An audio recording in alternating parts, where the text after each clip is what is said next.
kabisado. Up for the land, up for the land. Sa pagangat, sama-sama tayo. Up for the land. Welcome mga ka-affordabody sa ating YouTube channel. At kung bago ka pa lang, subscribe nyo po, i-follow nyo po ang channel natin, i-like nyo po itong video na to, then click subscribe and i-hit yung notification bell para lagi kayong updated sa ating lahat ng mga videos. So ito na, panoorin na natin mga ka-affordabodies. Yes, hello, good morning mga ka-affordabodies. What a beautiful and wonderful day sa bawat isa po sa inyo, sa ating lahat mga ka-affordabodies. Welcome po again sa property po natin na i-feature today. Ito po yung part 2 po ng ating Calaguas property for sale, which is ngayon po ang featured naman po natin is yung 4.7 hectare property. So mga ka-affordabodies, inaanyayaan ko po kayo, panoodin nyo po yung full video po nitong video po natin ng property na to. So God bless, stay tuned in. Ayan po mga ka-affordabodies, ito po yung sinakyan natin papunta po dun sa property, and yan nga po, nasa almost 1.5 hour ride po yan ng bangka dahil nga po tourist destination to, Malaboracay ang dating po. So parang ganun din po ito, when you go to the property, gagamit po tayo ng bangka papunta po doon, kasi island po ito mga ka-affordabodies. High tide po kasi ngayon, ayan po kayo, nakadaong yung bangka natin. Ganda po dito kasi pwede po mag-snorkeling dito. Ganda ng dagat. Oh, spear fishing ka. Pana, snorkeling. Dami nga pong diving spot dito. Cover the bodies. Actually, napakaganda po talaga na itong Calaguas Island. So, ayan nga po mga cover the bodies. Ito po yung drone shot ng property. Kung makikita po ninyo, nasa parang pakabuntot niya po ng property yung tabing dagat at mayroon pong farm na kasama. So yung farm po nito is marami pong fruit bearing trees, iba't iba po. Nung pagpunta nga ho namin dito, namumunga yung avocado. Ang dami pong avocado namin na dala. At saka marami din po mga puno ng niyog. Tapos may kasama po siya na overlooking area po. Yang makikita nyo po yung grassland area na yan, nasa portion na yan. And also din dito din sa tabi. Ayan po. So, yan, pwede pong pagpastulan ng mga hayop po yan. Lalagyan po nila ng mga baka dyan, nagiging pastulan. And also, tourist attraction din po siya sa area na yan. Pwede, kung may helicopter nga po, sabi nung may-ari, pwede pong landingan ng helicopter po. Napakaganda po. Ang maganda po nito, kumbaga, combination po siya ng lahat. May overlooking, merong pong farm, may lagoon pa po na kasama, at magsisimula po mamaya yung video po natin mismo dun sa likurang portion ng property. Itong portion po na to, hindi na po na natin yan nalakad. Kaya ang ginawa na lang po natin, pinalipadan po natin ng drone, at ayan po, makikita nyo po yung mga puno. May mga hardwood din like nara, meron po mga puno ng nara po dyan. Mga pwedeng gawing lumber po. Kung gusto nyo pong gumamit ng kahoy para sa mga structure nyo po, pwede naman po. And also, maganda po dito, ayan, yung lagoon part niya po. Nandiyan po. Tapos, meron po siyang kasamang tabing dagat po mga ka-affordabody. So, panoodin po natin mga ka-affordabodies itong property natin. And hopefully, ikaw na po yung magmay-ari po nitong property na to, at baka sayo na to. Ito naman po yung isa. Nasa loob po tayo. Ayan, may ilog din po katabi. So pwedeng piknikan po ito. Picnic club. Daming puno ng niyog. Ayan po.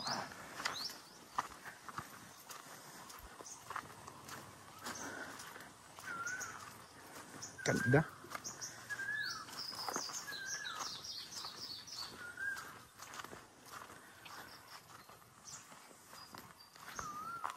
Siya naman po yung caretaker po dito.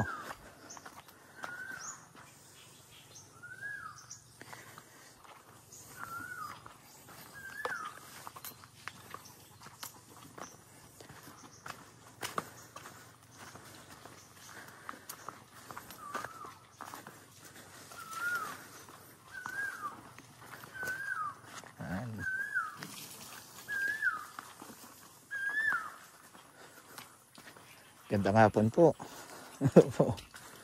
Kasama na itong bahay, Kuya Pao. Ha? Kasama to? Ayan po, may concrete house naman po itong isa. Kasama po ito.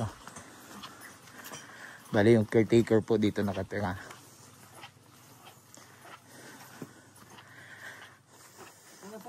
Ayan o. Ganda nito. Relaxing. Oh. Ayan, may picnic tayo dito. Andun, pinaibisan mo sa dyan?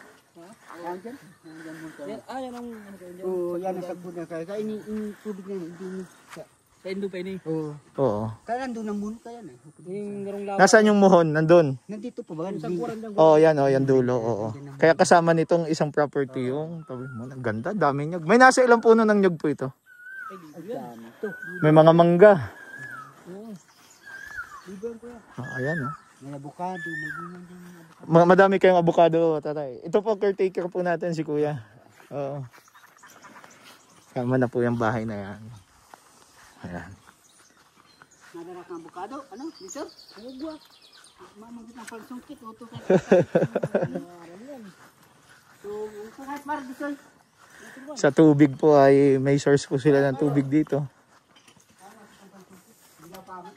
Ganda nito, ganda dito. Mayroon kang beach property din at the same time. So ayan po, may poso sila dyan. So yan po yung pinagkukunan ng tubig po natin dito. Ayan. Oo, ayan po. Ganda na. Kahit na po ito. 2 bedrooms po ito. 2 kwarto ano? Okay.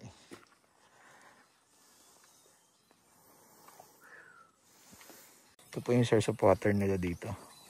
Poso. Okay na. Pakaganda. Kasama po itong mga nakikita nyo po. Ito po yung parteng likod. Yung harap po nito dagat.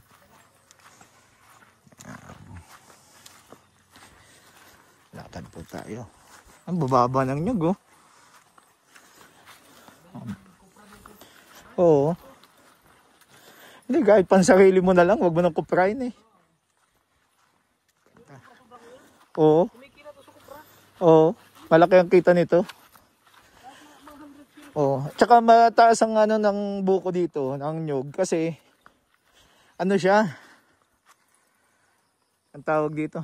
Kuya, dyan na tayo lumabas. Oo. Sige. Mga 100 kilos ng kupra dito ba? Oo. Para dagat ang labasan natin.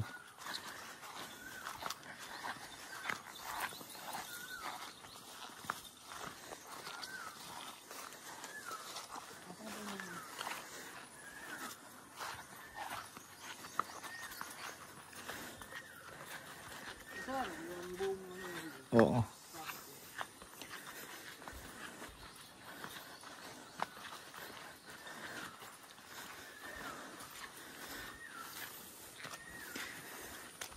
Sama na po ito. Lahat po ito. May kalabaw. Ah, hindi po yung kasama.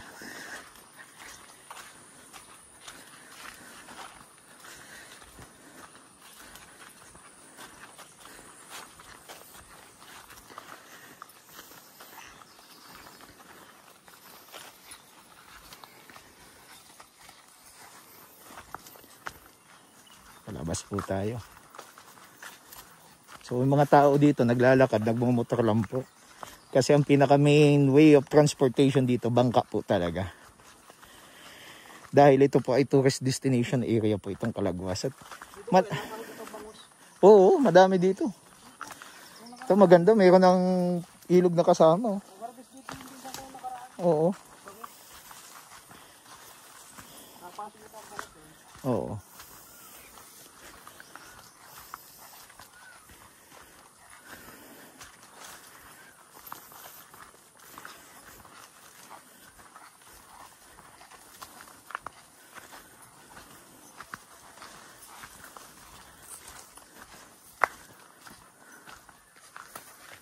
Ano, ito po yung view na makikita po ninyo dito.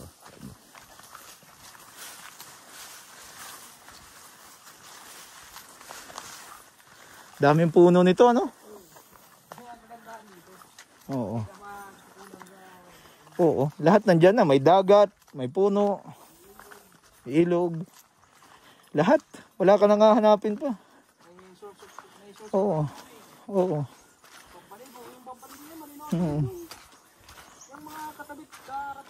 Oo. Tapos, naiinip ka, labas kang dagat.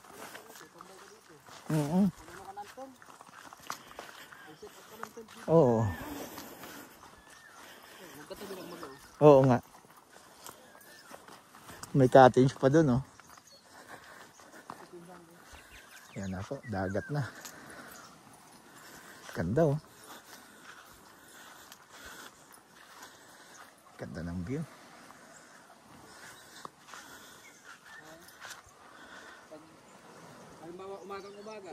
Ganda. Kasama pa po yan. Imported yan. Kasama pa po yan.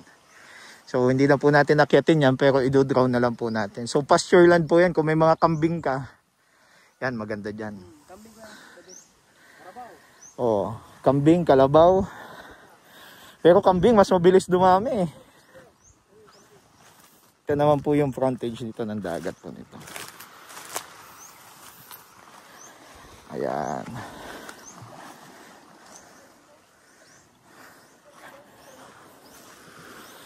Ganda ng mga property.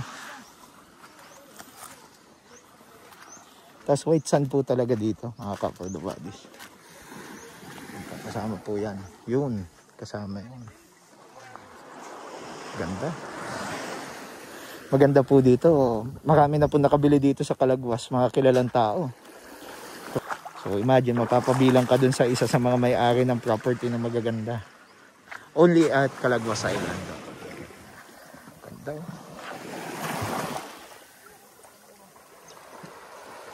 Ayun yung bangka natin.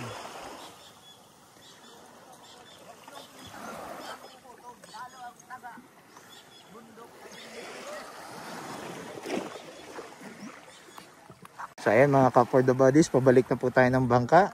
Nagpapasalamat po ako sa lahat ng mga YouTube subscriber po natin, mga followers po natin, and mga ka-for the bodies, grab nyo na po ito. This is one of a kind property. Talagang ang ganda po. Grabe, breathtaking.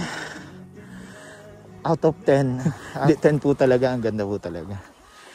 Ang hirap po makakuha ng ganito klaseng property. At imagine, one of a kind po ito mga ka-for the bodies. Grabe. Parang ayaw kong umalis dito. Kaka-inlove tong lugar na to, mga ka-for the bodies. Kaka-inlove na. Anyway, mga ka-for the bodies, hanggang dito na lamang po ang video natin. Kailangan pa po at marami pa po tayong errands, mga trabahuhin. So, sa mga nag-aabang po dyan ng mga beach property na malakihan. So, ito po hindi natin isa-subdivide. Ito po ay buuhan na binibenta. Mga ka-for the bodies, sa Diyos lamang ang kapurihan na tanging Kanya lamang. Lahat ng nandito sa mundo, Kanya lamang. Tayo ay steward lamang, mga ka-for the bodies. So, thank you very much po. At see you po sa ating next videos. Bye-bye for now.